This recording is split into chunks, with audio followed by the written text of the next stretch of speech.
Greetings, and welcome back to another fun-filled episode. Bear here, 29-year veteran of the woods, people. That is where bears live, don't you know? And 7 out of 8 TikTok women, they would agree, I'd rather see a bear in the woods than a man in the woods. It's YouTube's #1 show by a bear, your emotional support animal, people. Great to be here, back at it yet again with you good folks. Another great Barely Live show. Back at it, finally. I don't have to play a video game that's get the heck on my nerves, people. But we've got a great show for you people tonight. I know I said I was going to do it last week. We had way too much, and then the other day the power went out on Bear. So we are finally going to get around to reviewing a Art Thibert book. That'd be black and white too. So I hope plenty of time has passed since it came out. Hope not to do too many spoilers for you good people. But we will be going through the book. We'll be talking about it. So hopefully many of you have already read it. And we'll see if you agree with Bear's review or not. Let's see out here. Good to see Amy here. I wonder how P Money is. Probably crying at his Molson. Unfortunately, the nation of Canada is in mourning, people. They are in desperate mourning here. It happened again. Happened for the second time, people. Well, actually, the third time if you want to count Tampa Bay. But once again, Canada gets all the way to the Stanley Cup within reach. It was within their grasp. And then the old Florida Panthers just took it away. Took it away from them once again. Didn't even need to go to Game 7. They took it away in their own stadium. So congratulations to the Tampa Bay. The Florida Panthers. Congratulations to Tampa Bay too. I'm sure they're enjoying their summer off. But once again, Florida winning the Stanley Cup. And I will say, since we're in Florida, I will take that as a win, even though I don't like the Florida Panthers. We'll take it as a win, regardless. Any day that the USA can come out over Canada is a good day, people. How's the weather in the cave? Well, in the cave, it's fine. Actually, honestly, Amy, I'm a little crowded, and I hope. Hold on, just 1 second. Test. That's not too bad. I've got a whole bunch of equipment in here to be able to do the review. So no, the weather's nice. It was hot today. It was hot, but no, we're not gonna have hopefully any power going out, people. I'm knocking on wood. Let me knock on my head too, just in case. Hopefully, I'd hate to get halfway into the black and white review and everything goes pear-shaped, but we will endeavor. Oh my gosh, says Amy. Well, I'm sorry and congratulations. That's right, P-Money. We were talking about the unfortunate gloom that is hovering over the entire nation of Canada this eve as they've once again lost their own cup. That would be the Stanley Cup. And a lowly team from the South wins it once again, even though it is Florida. It is a state rival. We'll still take it. It is Florida nonetheless, so we'll still take it, everybody. We will. We'll still take it, people. Kids, those bears are just lifting each other. Yeah, listen, come on, man. There's nothing. Listen, they're trying to keep warm. Well, some cloudy days out there. Cloudy days. Well, let me get. I've got plenty of show here, people. Plenty of show. So let me get right on into it, people. Once again, go check out Take Mouse of Might #3, Miasma, Gary Shipman, and also let's see here, Alkali, 826,600. Holy whoa! Somebody needs to take a screenshot of that one. There you go, Mr. Mormon. $826,665. for him, so congratulations, sir. But we've got a update here from one Shane Davis, people. That would be the Nine Lives Comics. He says, hello there, Nine Lives Comics fans. Well, hello. Atomic has blown past 70,000, and we've announced stretch goals for the campaign, 2 of which have unlocked already. Thank you for being such awesome supporters of the book. This weekend is the fan favorite convention, Heroes Con. Gosh dang it, in the city that we shall not name in North Carolina. Shane Davis will be there, though, just like last year. And good luck. I hope you're not going through the airport. Just like last year, he will have not 1, but 2. Why is Shane Davis talking in the third person? Bear wonders. Bear wonders why Shane Davis is talking in the third person here. Heroes Con exclusive covers that you can now back on the site. That'd be these 2. The Inglorious Rex Wanda Zaradine, whatever. Cover is limited to 200 copies. And the Inglorious Rex 1 line art cover is limited to 150. So there you go, people, including the CGC. So if you want it, you better get it now, people. There is, well, the link is down in the description. Go check it out. You missed out on the 24-hour exclusive cover. I think that's this one. If I could show it here. There we go. I think it was that one, if I'm not mistaken. If you've missed out, don't worry. They still have a Dale Keown cover and Anthony Gonzalez Clerk available in the campaign. If you want to go, you gotta go check it out, people. Go check that out. I've got the link for 9 Lives down in the description, and you should. I was looking up. What was I looking up? Might have been the cash grab. I'm trying to get out the cash grab campaign review, hopefully on Friday. I've got it most of the way done there, but anyways, I was searching through cash grab. Good luck with that, and I came across Inglorious Rex, so you should be able to back it there and Indiegogo. But I would recommend the Nine Lives Comics. So you get a little bit more money to Shane Davis if you want to do that, people. Yes, indeed. All right. Well, I plan on doing a review of Black and White. Hopefully the electricity will stay on this time. But I need a minute, people, to get set up here, people. I was trying to get set up, and time got away from me. So if you do not mind, I'm going to have you talk amongst your shells here for just uno momento. I get a couple of things ready here, and then we'll do a little review. A little book called Black and White. Man versus Machine, people. All right, hold on just 1 second. Let me get everything situated here.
That's the right one. Hopefully that's the right one.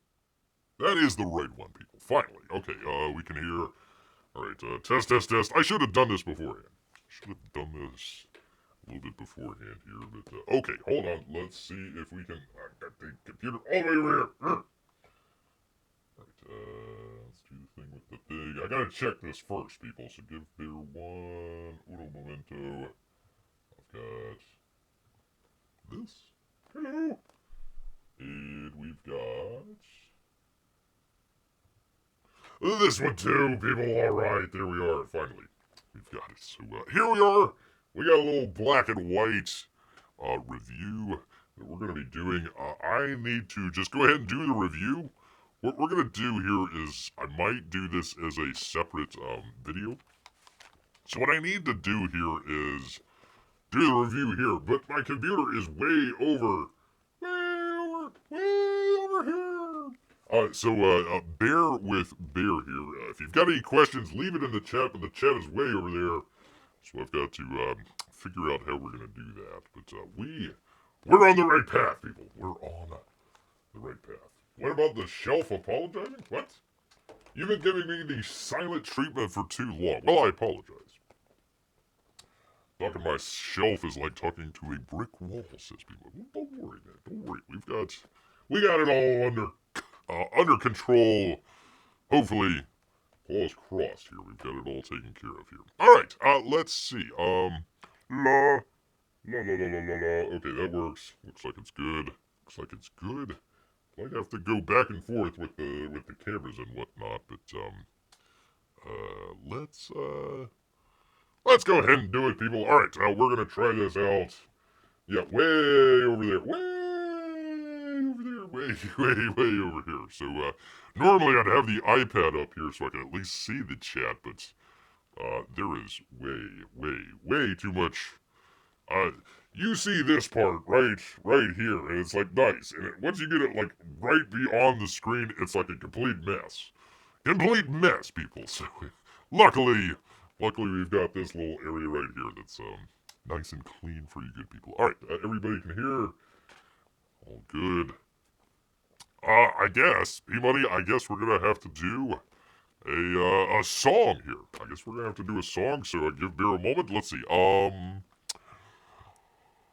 Bear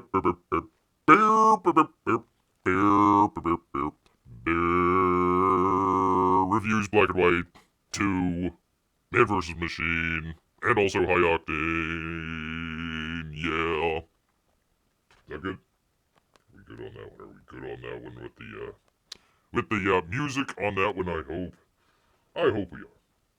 Yes, there is a theme song. Thank you, Amy. Thank you, everyone. All right, let's get right to it, people. Let's get right to it, because we've got a great book right here. That would be Black and White, number 2, Man vs. Machine. We've also got, and I'm sorry, Art, I did not get a chance to check this one out. That would also be the High Octane. This is from, I want to say Von Klaus, right? Oh, yeah, Von Klaus and Pedro Ang. I'll have to check this out later.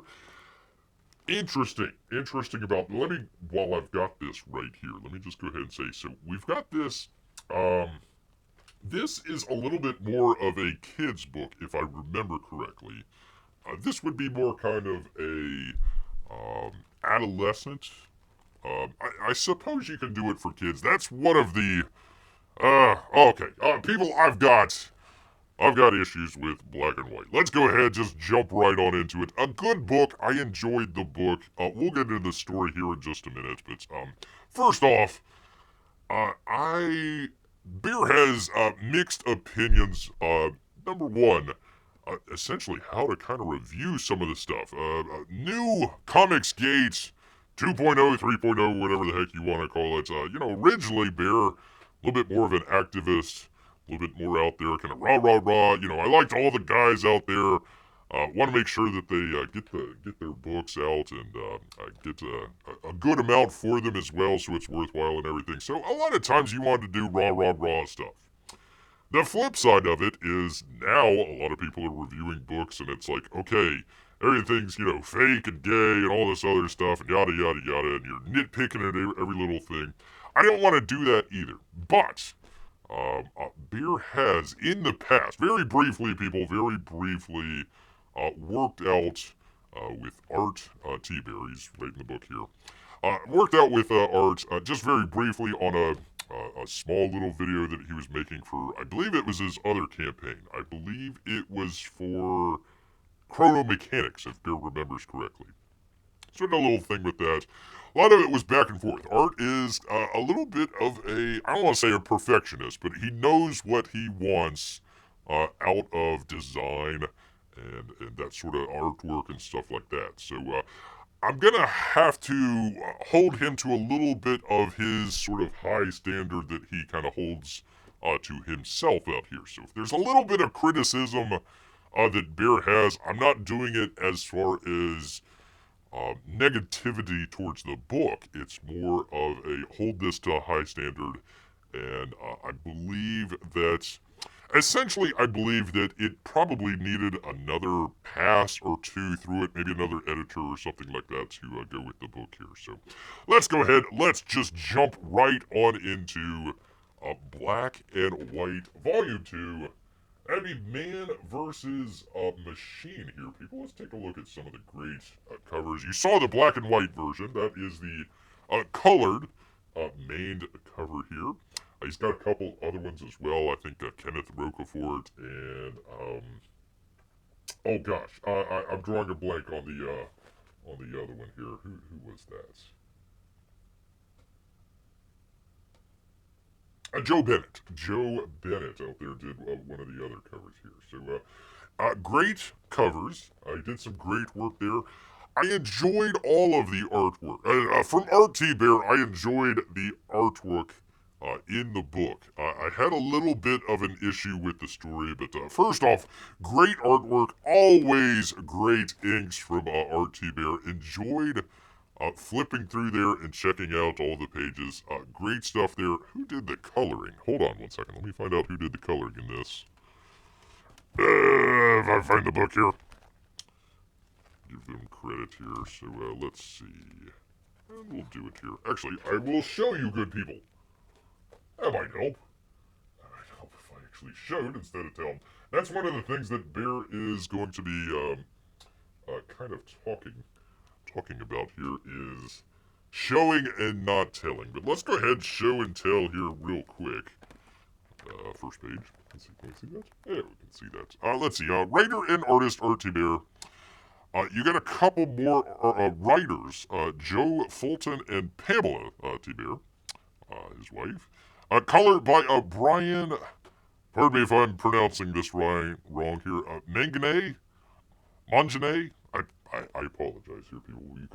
You can check it out and correct Bear if you want to.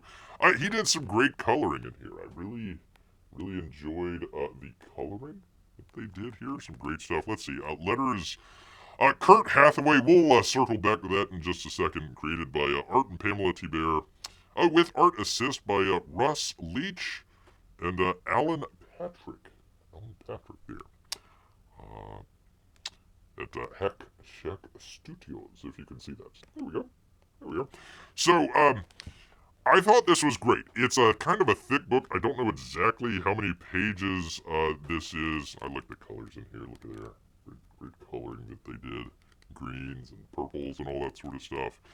I really liked the coloring. I liked the artwork that he had in here. I don't know how many pages that is. I want to say 40, maybe like 60 or so pages out of there. One of the things that threw Bear off with the story that he has here, we're picking up right where we left off on Black and White 1. I really enjoyed Black and White 1. So we're basically picking up right at the end of Black and White 1. There was a big fight. I believe it was like a brewery. The brewery was supposed to be like a front. They're making these, let me see if I can find it here. They're making the robots, giant robots out there that they're making. So they went to this, I want to say brewery or a front. It was a factory essentially. I am not finding any. Where are all the robots? Bear, come on, man. There's one right there. Kind of one of the giant robots there. Focus, you. There we go. Anyway, so they were manufacturing giant robots. So we pick up right where they left off at the end of Black and White number 1. It's Black and White. So Black and White is Reed Blackett and I want to say Whitney. It would be helpful if I wrote this down, but anyways, White is the other character there. So they're kind of like an odd couple, I would say. A little bit. There's read, and there is Whitney there. Let me see if I can find it here in the comic. There they are. There they are. So it's a little bit like, I would say, kind of a futuristic James Bond. He works for, I want to say, like MI9 or something like that. It's sort of like a intelligence service that mainly concentrates on robots. So they were out there. They went to China. He went to China, met up with Whitney. They had these power suits that they have on here. They were able to take on the main bad guy. Where is he? Where is JC, who I kept calling Jesus Christ in the last review? There's JC right there. I want to say like Jason Chang or something like that. I kept calling him Jesus Christ because he kept going by JC. Anyways, they were doing battle with an old JC out here. They went, oh, there's a butt shot right there. There we go. I told you there was some great artwork here. I told you, people. Anyways, so they end up fighting with JC and his minions, took everybody out. So we start off the book literally right where they left off. This is his kind of handler fella here that kind of handles stuff in the background. What was his name again? It would be helpful if I wrote these stuff down, but this was Uncle Yi, Mr. Brooks. Mr. Brooks, that's right. That's what his name is. So anyways, kind of Black's handler out there. So they fought the robots, and they continued to fight. And so they do all this sort of stuff here. Let me get to it. And they finally, like literally defeat like the robots and everybody kind of pretty quickly into the pages here. I want to say it was maybe 10 or 12 pages in. And there's the other robot right there, giant robot. There we go. So they fought all these guys. There's the giant robot finally. Some great one-page spreads. Although JC continues to say, I am God through the entire book. He literally says he's the Messiah at one point. And he's black. No, he's back. He's back. He's not black. There's another guy named Black. Anyway, so they go through there, do their business, yada, yada, yada. One of the complaints that Bear has here is, let me see if I can find it where it gets to the very end. 1 second here, people. Claws just aren't what they used to be. Let's see if we can get to the section that Bear needs to get to here. And it should be this next page or two, right? No? Where is it? I knew it was around here somewhere. Where is it? Gosh, dang it, people.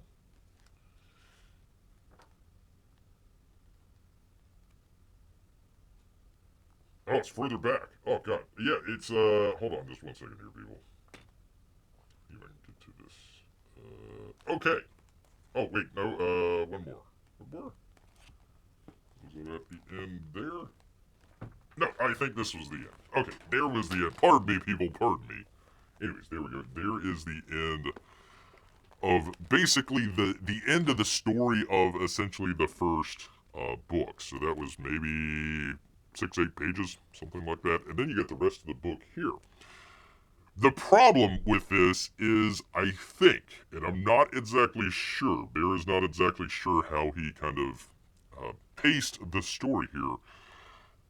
It seems like Black and White 1 was one complete book. He might have split it up, into paperback versions, but for the Indiegogo, it was one book. I want to say 60 pages. I could be wrong on that. It was somewhere right around there. So we're finishing up that story. They get to the very end. Some nice line work there from Art Thibert. So they get to the end of it, and as I get to the end of this, I'm like, okay, great. The story has been concluded. Yay! But then it goes on. It continues. It goes on and on and on and on and on and on and on. So I'm not sure whether or not when Art was coming out with this is actually from the 1990s, the very early 1990s with Image Comics. So I'm not sure if this was supposed to be like a 15, maybe 20-page book. And then the actual book here is divided into like 3 sections. It seems like there's 3 chapters in here. Spoiler alert for those of you out there. JC dies like 3 different times. He dies, he comes back. He's literally Jesus Christ, people. He dies, he's resurrected. He dies, he's resurrected. He dies, he's resurrected yet again. So you're basically getting the same story throughout all of these pages here. They're just fighting in a different location. So I'm not sure if he kind of had to splice in 3 separate books into one kind of main book here. I'm not really sure how that worked out, but that was one of Bear's complaints, is basically the story kind of just repeated itself over and over and over again. We thought, we'd killed JC, and there he is back again. Like, I thought we got rid of you the second time. Now we gotta get rid of you the third time. So there he is, once again, coming back from the dead, and making mayhem. And hello, look at there. That's the end of the book. So that is the end of the book right there. So there we go. There is kind of the quick and easy story that we have behind it. So I was a little bit off with the story that he was trying to tell, because it seemed like after the first section that he had there, it was a great ending point. You maybe could have stretched it out a little bit further, but it was fine. It was a natural conclusion to the story that he was trying to tell. But it kept coming back over and over and over again, multiple times. So I was a little confused about that, number one. The other thing that really threw Bear off with, even though it was the same story and it kind of continued, there is a lot of exposition in the book here. And that's also what threw Bear off. Let me see if I can show you here. There we go. So it seemed like there was a lot of just explaining. I'm just going to go to a random page here and see if I can, see what I can do to mention all this. That might not be the best page there. Let's do the next one here. Maybe not, but there's a lot of just dialogue that's going on. They've got to explain all this stuff. Basically, in the first part of the book, we were unsure why Reed was rude, mad, just kind of disgusted, I guess, with White. And then all of a sudden, he gets taken hostage here. There he is right there. But it was all just a ruse. But we were told it was a ruse in the previous couple pages, so it didn't really come off as... Here we go. Here's a great example here. It didn't come off as a complete surprise or a complete twist. You kind of saw it coming. But stuff like this. Let's see if we can kind of get a little bit closer here. There's a lot of what's action-y. They're running. They're doing a lot of stuff and a lot of action that was going on here. But they're talking. They're talking the entire time. Yada, yada. I can't get focus here, but it's just a lot of explaining, a lot of talking and going on. And one thing, obviously, it's covering up a little bit of the great artwork that he has going on here. The other, kind of like this kind of panel right here. I don't know if I'm reading it wrong or whatever. Basically you're kind of coming across the page. You're reading across the page here. You're getting to the very end bubble here, and then your eye normally comes down here to this area, but it's actually dialogue box over here that you gotta check out. So Bear's eye was just kind of bouncing a whole lot back and forth through the page here. That it got a little bit out of whack. There were some also panels that you'd have a panel over on one side, and then all of a sudden the action was on the other side. And your eye was over in this general area, but then you were coming across, so it was like a Z almost that you were doing. So I don't know if Bear is just reading the comic the wrong way. Maybe some of you more expert comic readers out there would be a little bit better with it. But it just seemed like that there was just a whole lot of explanation and dialogue, and with Art doing just a great job with a lot of the artwork that he has here, I would have just enjoyed a little bit more show rather than tell. Just show me what's going on. Don't over-explain stuff, which is kind of weird because he kind of ended after the first 10 or 15 pages or so. I thought that was a great ending, and then we're continuing on with more and more stuff here. The third thing that Bear was a little concerned about, and let me see if I can find the page here. Yeah, there, it's kind of the end, kind of a natural end with Reed and White there. I was like, okay, a little bit more of a kind of a Danielle Steele romance novel cover there, but okay, looked pretty good. I had an issue here with the tone. I guess you could call it either the tone or maybe the audience that he was going for. Art did a really good thing, and I thought he mentioned this in the past, where he was talking about violence in some of the comics. Hold on just 1 second here, people. Let me find the page that I need to talk to. Let's see if I can find it here. Oh, here we go. This might be a good one. So I was a little bit kind of off with the tone or maybe the audience that he was going for. He had kind of a philosophy that if you had a lot of violence in comic books, it's a whole lot easier to be violent against robots than it would be to be violent against people. So, for example, if you were to like take the lightsaber or whatever that they were calling it, like there, use that to behead a robot. Okay, it's just a robot, no big worries. Other than the robot family out there, nobody's crying over it. If you behead a person, that becomes a whole different ball game. Your audience is a little bit different, or essentially your tone is a little bit different. So he did that really well in the first book. There was a lot of action, there was a lot of stuff going on hand to hand, or him shooting or something like that, and it was against robots. So okay, hey, no worries. It's robots. We can kind of maybe have this a little bit more towards a younger audience, and it would work. It worked fine. In this one, he's literally mass murdering people, like hundreds of people. There's another great, way too long dialogue here. Way too long dialogue. So he's got all these people that have been mass murdered. Not robots, but like people, and like you're seeing like blood, all this other stuff. I was like, okay, if it was for the kids in the first book, then we really took a heavy detour with this book here. You also had Whitney. She's like making out with Chang. Chang like killed all these people, and she's like making out with him in the next frame out here. It was a little bit off. I wasn't sure whether or not it was just a tone thing or if it was Bear or what the heck was going on, but I didn't quite get where he was going with it. See, there we go. There's hey, let's make out after we've just like slaughtered all these people over here. Like it didn't the tone of it didn't make sense, or maybe the audience that he was going for in the first book might not be the same one that was going for in the second book. Again, a lot of dialogue. I did like a little bit of the. You see where it's black? See where it's black there? That's actually black talking to white. So they've got like this. I don't know, ESP, I guess, through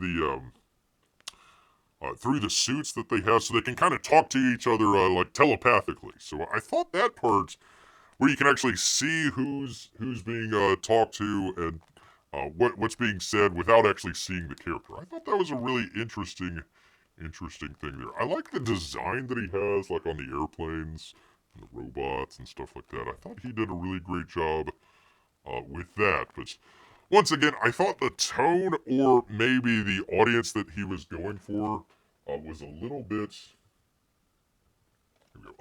off. I thought it was a little bit inconsistent. I guess is what Beer is trying to say here. So I liked the book. I liked a lot of the artwork. I'm glad that I got this one where you can see a lot of the line work that he did. Art does some great line work. Some great job with that. Here, I will. This is a card, but I'll show you what it should look like in the colored version. So that's kind of what it looks like. Not too bad. I do like the black and white version. of Black and White. So, once again, and actually, let me show. Show don't tell, beer. Show don't tell. So, a lot of great stuff. A lot of the stickers. Got some stickers. You got excuse me, cards. You got some cards. You got some stickers. He had patches. There's one, and there's another one over here. I got the Inko sticker right here. Pretty cool. He had a pin. Let's see if I can get to that. There we go. There's the pin, the black and white pin. So a lot of great extras that he brought to the campaign, either as extras or, if Bear remember correctly, I got on this early, so there was a version of it that had some of the different stuff. In fact, I think this one. There we go. The card way back there, I think that one came from the original Image comics. So some interesting stuff with that. I don't know if everybody got the same stuff that Bear did here, but plenty of great extras that Art came up with, including, of course, the High Octane book as well. Once again, this probably is a little bit more of the kids' book. The regular black and white, I would say, a little bit more towards a adolescent, maybe 12, 13. You could probably go, it depends on maybe the parents, I suppose, if you'd want to go any earlier than 12 or so. But for the young kids, I would probably say the High Octane Adventures. Again, you see where they're attacking the robots. They're beheading robots and all this other stuff, and it's fine. It's fine. It's just robots, people. It's a little bit of harmless fun out there. But I like the book. I would probably say probably an 8 out of 10. I was a little, Beer had high hopes. I had high hopes for this book. Came in just a little bit under expectations. Number one, is a little confusing on the audience and the tone. Number two, I was a little confused about whether it was combining books together, and that's why it was repeating stuff or not. And just way too much. It really needed another edit. It needed another kind of pass through with another person maybe looking at it and saying, okay, maybe take, this paragraph that you're wanting to write in the dialogue box and let's bring it down to maybe a sentence or two, and that might help out. That might work. But other than that, yeah, I would say about an 8 out of 10. It was a good effort. I did enjoy it. Look forward to the next book, but maybe a little bit apprehensive. I really enjoyed the first book. The second book was, I don't want to say a step down. There's a lot of great artwork, a lot of great stuff. I was just a little confused about the story out there. So that's why, when Bear started off, I was like, well, I want to, compliment and say rah, rah, rah over all the good stuff. But I know Art does have a very high standard that he kind of sets himself to. So I'm just trying to hold himself to that sort of high standard that he had for himself here. Actually, this is, hold on, let me grab it. This is actually the volume 1. It was no, wait, this is, excuse me, this is the other cover here. That's the other cover. Did I have a, oh shoot, I did not bring the original one. I did have the original. If you want, go check out Bear's previous reviews, or even the box open if you want to go check it out. But there you go, people. There is Bear's review of Black and White number 2. Enjoyed it enough, but yeah, it just needed maybe another pass through and maybe kind of tightening it up. Probably the biggest thing, and then Bear was just a little confused about the tone and how it seemed like it was different, like 3 different books that were kind of put together. So I was a little confused about that. Jesus Christ just kept resurrecting himself, so that threw Bear off a little bit. But other than that, good book. Go recommend it maybe to adolescents. Keep the high octane for the kids out there, and I think everybody will be thrilled with what they got there. So keep up the good work, Art. Just make another pass or 2 with the writing. Bear will always help out. Just give him a email, and I will definitely help out for sure if it is required, people. Hopefully not. Hopefully not. He's got a good IP, a good set of characters here. It just needed to be kind of tightened up a little bit. 8 out of 10, people. 8 out of 10. But there we go, people. All right. There's that for old bear here. Go check it out. Take care. All right. Don't go anywhere. I'm still here. I was trying to come up with a good ending for the video if we ended up doing a video. So hold on just 1 second here, people. Let me do the thing with the thing. I get a little echoey here, but let me check out the chat-o-rama. Bear has issues. I do have issues. After last night, oh god, playing that Civilization game. Oh, crying out loud, I do have issues. Bear needs a pom-poms when he says rah rah rah. I do. Joe Bennett. Yep. Actually, let me go back to the covers here. Let's see. I think it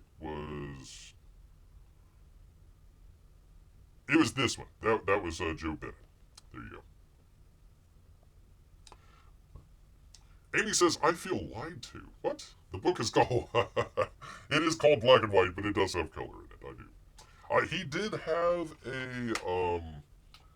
where was it? I think it is this next one here. Yeah, he did have his layouts. And I would love to see an artist version. I don't recall if he sold one on that campaign or not, but that would be a good recommendation for Art to just put out like an oversized black and white, like an oversized version of it. Doesn't have to be 11 by 17, but just kind of a larger version, and definitely take out all the dialogue and just let people enjoy the art from Art Thibert. Yeah, that'd be great. All right, wait, hold on, I gotta get my glasses, people. Ooh, I don't often hear Patrick as a last name, says P-Money. He likes it. Yeah, I ordered Black and White. I am tired of trading cards. I prefer bookmarks. There we go. At least I know what to do with bookmarks. Well, you can always use your trading card as a bookmark. Barry, you put the butt shot was out of focus. Oh, I'm sorry. I'll fix it in post. Bear's claws are getting in the way. So it's a Groundhog Day Jesus Resurrection. Yeah. He's like, I guess you could call it like the Terminator 2, the like liquid metal Terminator. Not quite like that, but yeah, like he keeps getting like reincarnated. I guess they called him JC. I thought that was pretty. Let me see if I can find it. He literally says, "I am the Messiah." I would have to go through it here, but he literally says that. I'm pretty sure I kept calling him Jesus Christ in the original review. I would have to. There's I am God, but he did say I am the Messiah or something. May have been the third time he died. I can't remember. Here. I'm going through it. I'm done with you. No, not yet. Broke my weapon and my heart. Alright.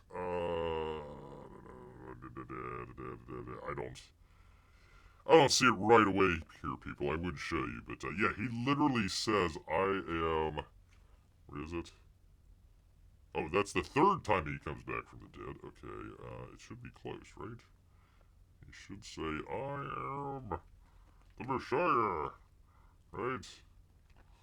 Somewhere. I don't want to get too... There, he's dead again. Oh, for crying out loud. Crying out loud. He died like 3 or 4 times in the book, people. Literally 3 or 4 times. My wife likes the patches. Yeah, they were some nice patches. Let me see if we can get to this. Let's see. Where did they go? He had the just regular sort of icon, I guess. What you call it there? There's the. Oops. Sorry, I'm reaching over and trying to look at the screen while holding it to the camera. So I've got to go that way. Okay, there is. If it stays in focus, there's one patch. There's that one. There is the other patch. here. There you go. I believe if you've got the first book, they had like, and I forget what it was called, like MI8, MI9 or something like that. It was like a robot, uh, like a robot ice, I suppose. So there's that patch. But that was on the first campaign, and then you got like a little button as well. There we go. We can show that. If it will focus. There we go. Anyways, it is it's a nice pin. It is a, like a metal pin. So he did a really good job. Some of this stuff was with with one of the tiers, like an early tier. If you checked out Black and White 2 relatively early, he had a special tier. So some of that stuff might have came with that special tier. It's been a while since I did the box open, so I can't remember. I think it's been a year since this came out. So yeah, it's been just sitting on the shelf for old bear here. All right, let me get back to your chats here. There we go. Yeah, whenever I buy the book, she always asks for the patches. Well, you can't have mine. Gosh, dang it. Let's see. All right, let me scroll back up. Okay, yeah, the song is... Ooh, improve the song. Oh, improve theme song. Improv theme song. There we go. Thought you were saying improve my song. Gosh dang it, Peabody. Gosh dang you. All right, hold on just one second. I gotta turn off a bunch of lights. Once again, you know what to do, people. Shelves and talking amongst them.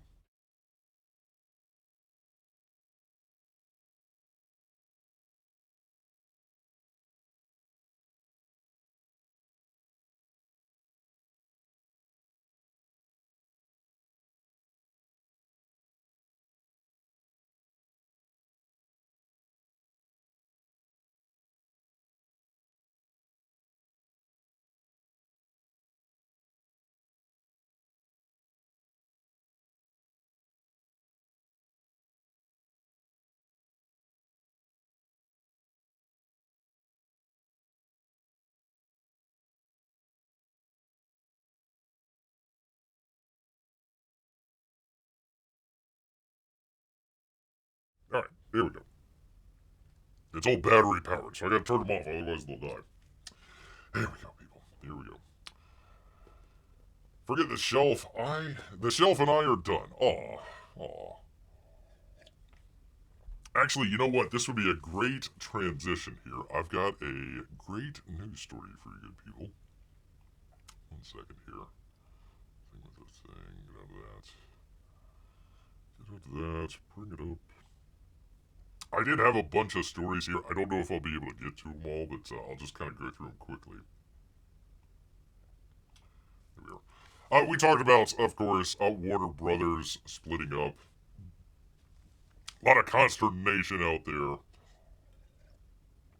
Good old, who is this? Bounding into Comics. They had what it means for DC and the company's debt. I'd forgotten about the debt. Or how much it was worth. So where was it here? $38 billion of debt since March. I believe it was like 40-something billion dollars. They paid a little bit down, but essentially they're basically putting everything into this new thing that they're calling, what is it called? Global Networks. So they're going to have the studio on one side and then like CNN and all the other channels on the other side of the ledger there. So I bet you they're passing off the $38 billion to them. So good luck. We had this Warner Brothers Games is restructuring. They got four games that they're going to focus on. Game of Thrones, Harry Potter, Mortal Kombat, and the DC Universe. And it's like, oh, joy. Terrific. Out of all of those, Harry Potter, I guess, is the best one. Because the Suicide Squad tanked. Mortal Kombat, I guess, is okay. I've never heard of a Game of Thrones video game, so I don't know, people. So anyways, I had a number of these stories here. I might come back to the lab-grown salmon. But I needed to, since it was such a great transition. We were just talking about Black and White 2, killer robots, all this sort of stuff. New York State is passing a bill to prevent AI disasters, people. They're on top of it. They're on top of the case here, people. Let me turn that down. It's a little high. From TechCrunch and who are we dealing with? Maxwell Zeff, if that is your real name. That is your real name. Great news, people. Great news. New York State lawmakers have passed a bill on Thursday that aims to prevent frontier AI models from OpenAI, Google, a number of the other companies out there, from contributing to disaster scenarios, including the death or injury of more than 100 people or more than $1 billion in damages. Hatchet Face up here is making sure she's looking out for the little people. Now you might say, Bear, wait a minute, hold on. Is it, like, every life worth it? Well, yes, of course. Of course, every life is worth it. But, listen, when you're coming up with laws and you want to, have a nice, good amount of, you need to have a little bit of regulation, but you don't want to be stepping on anybody's toes out there. So you need to keep your AI death count, below 100. If you kill, like, 98 people, that's okay. Pardon me here. I just sneezed. Whew. There we go. Had to sneeze there. 100 people or less, you're okay with. Google, OpenAI, if you need to kill 50 people with your AI overlord, it's fine. In New York State, broken eggs and omelets and all that sort of stuff. But let's just say your AI went out of control and killed more than 100 people and had more than $1 billion in damages. What would the law? It's called the RAISE Act. Oh, well, I gotta support it now. It's got one of those acronym names, so yeah, the RAISE Act. Yay! Excuse me. So what would that do? What would that do? You've killed more than 100 people. Jackie Chang or whatever the heck his name was, JC, he's come back to life the fourth time with his robot apocalypse and he's killed more than 100 people. I think he did in the book there, so we'll count that as more than 100 people. What's going to happen to JC from New York State? Well, they're going to bring civil penalties of up to $30 million. Anything past that, I mean, like, you could kill like 10,000 people. 30 million, that's it. We can't go any higher than that. But if you kill less than 100 people, it's okay. Don't worry about it. We'll let that slide. It's the we got to do a little bit of killing for progress. I believe there was a funny fellow over there in Germany a couple years back, funny little mustache that said something about the same thing. You have a lot of people dead, but you're gonna have some progress. So a little bit of column A, a little bit of column B. I guess Raise Act sounds better than the Drop Dead Act. Well, they couldn't put, the actual thing in the title there. They had to come up with something screwy just to let people know. AI fueled disasters. Are they trying to prevent Skynet? Do you trust Democrat politicians in the state of New York? If that was the line between us and the robot apocalypse, the AI apocalypse that's going to nuke the entire planet and have the few remaining people just scavenging like cockroaches around the earth. Do you trust Democrat politicians from New York State to hold that line? Do you think they would do that, or do you think they would fail that test? I'm going to say fail.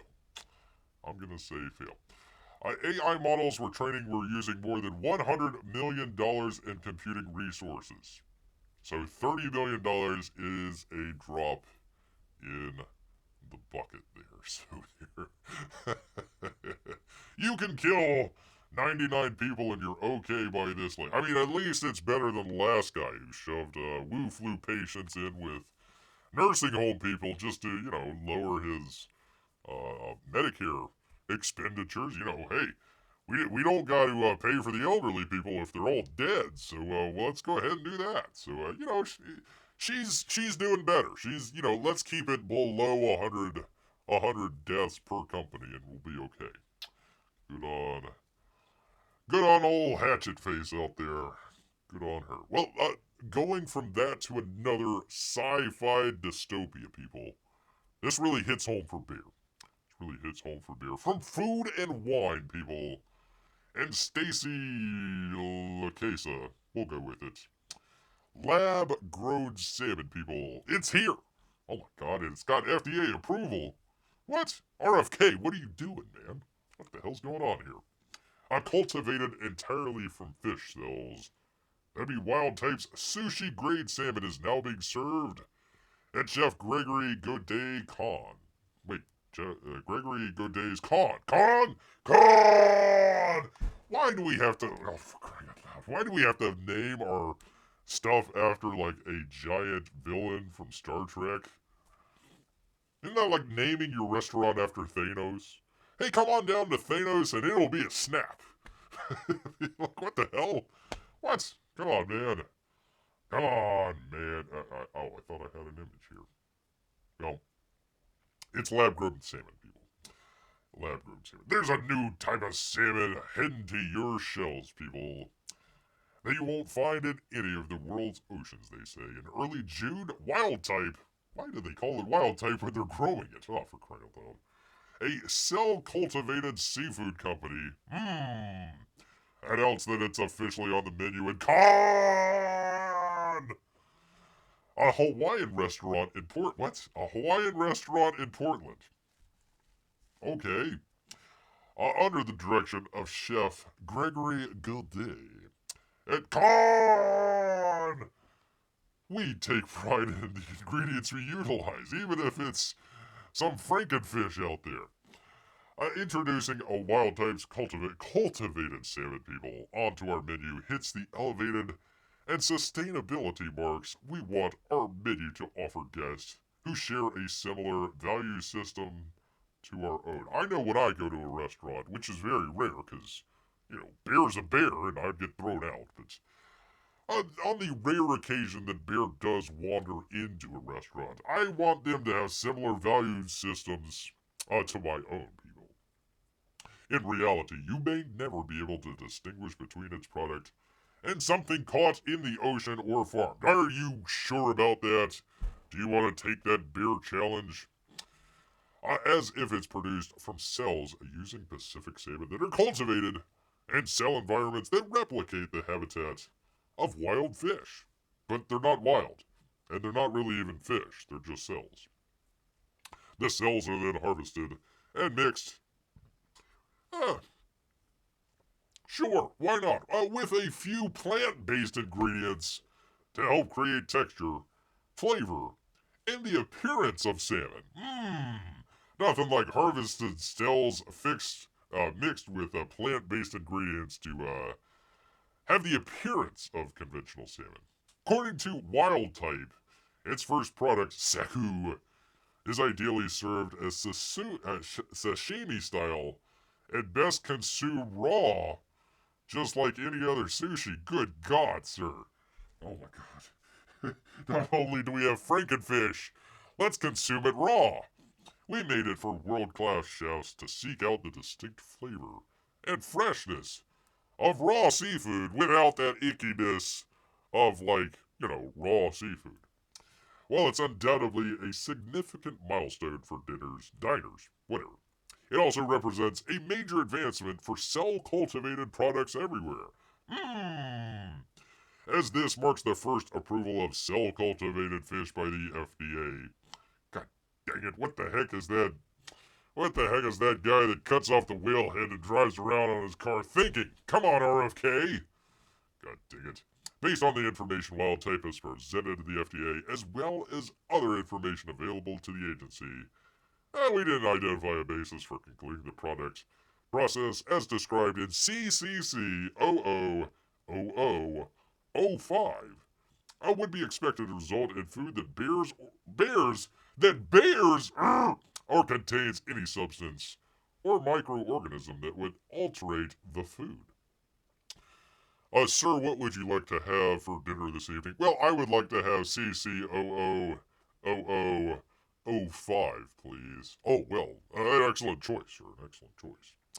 We have no questions at this time regarding wild types conclude. I have questions. I have lots of questions. That foods compromised or containing cultured salmon cell material. As The Verge reported, while the FDA has exclusive authority over cell-cultivated seafood. What's for dinner? This situation is different for cell-cultivated meat. What? Which must also receive approval from the USDA. Wait, what? So the FDA, the Food and Drug Administration, has authority over seafood, but meat, you gotta get that from the USDA. Gosh dang it. What the hell? Why use filler for salmon of all meat? I know. I heard a salmon was so good at turning food into meat that it was nearly 1-to-1. Well, I don't know. A beer needs to do it. Never. No, hold on. That's a great time. Hold on just 1 second here. Let me do this thing. It might take a second. Gotta turn off the freaking headphones and unplug the thing here. Just talk amongst yourselves. Hold that thought. Hold that thought. Hold the thought right in your head there. Right in your head as I do the thing with the thing. So that'd be a great time. A great time to bring up, as we often do. As we often do here. There we go. First, gosh dang it, Peabody. First, you want me to eat lab-cultured salmon? And then you want me to do a taste test? Well, that's not gonna happen, Peabody. That's not gonna happen. Why can't I hear anything? Well, Ridge was mad regardless, Peabody. Regardless. Oh, we're gonna get a new dome. Oh, what the heck? No, stop. Shut up. Go away. Go away, you. Not gonna happen, Rick. Not gonna happen, man. Never, ever. Lab Salmon says, yay, plant-based cloned fish. Doesn't that sound great? Well, good thing you live in the free state of Florida, like free of frankenfish. Cell-cultivated meat has faced a seemingly steeper uphill battle for both public and governmental approval. In May 2024, Florida Governor Ron Red Rum DeSantis signed legislation banning and criminalizing the creation and sale of lab-grown meat in the state, calling it a global elite plan that he must stop. You do it, Red Rum. As Food and Wine reported at the time, those who violate the law face a second-degree misdemeanor charge punishable by up to 60 days in jail or a $500 fine. Actually, you know what? If you murder 99 people in New York City with your AI, you're getting off scot-free. But if you come up with a Frankenfish here in Florida, you're gonna get your butt in the clink, people, for 60 days. Florida's fighting back against the global elite's plan to force the world to eat meat grown in a petri dish or box to achieve their authoritarian goals. You go, Red Rum. DeSantis said in a statement, "We will save our meat." Alabama has also banned cultivated meat, while Tennessee and Arizona are still attempting to follow suit. What the hell's taking you so long, Tennessee? Arizona, you're dead to me. But for now, you can still indeed enjoy that cell-cultivated salmon and cod! And as Wild Type explained in its statement, it will be swimming into 4 more restaurants in the months to come, people. So look out. And I do mean that seriously. Look out for any Frankenfish on the menu at your local seafood establishment, people. That is, That is some shocking news for beer. Shocking. Shocking news. Shocking. Sorry I don't have the mustache that guy. It's not a mustache. It's more like a goatee. But okay. Well, we accept your apology, people. We do accept your apology. Let me ask you this, people. Let me ask you this question, because there was a lot of research that went into this. A lot of research that went into this. A film trailer research company is out there, and they say, you know what? Young male audiences are turning to softer men and stronger women. Does that sound believable to you? That doesn't sound believable at all. They claim their analysis tools, including facial coding, biometric, and cognitive data, confound traditional assumptions about audience appetites and reveal a surprising shift in how our viewers engage emotionally with what they see on the screen. Research was concluded across 37,000 consumers of content, and key findings include younger male viewers respond more strongly to characters-driven storytelling with narrative depth than to relentless high-octane action sequences. Really? Really? Does that bear out in the box office receipts? For this demographic, there's a 5% difference in immersion scores between character-driven and action-driven trailers. For this same audience segment, there's a preference for female characters who are strong and independent. One might say bossy as well, over those who are hyper-stylized or giving supporting roles. I'm gonna say there's a lot of BS going on there.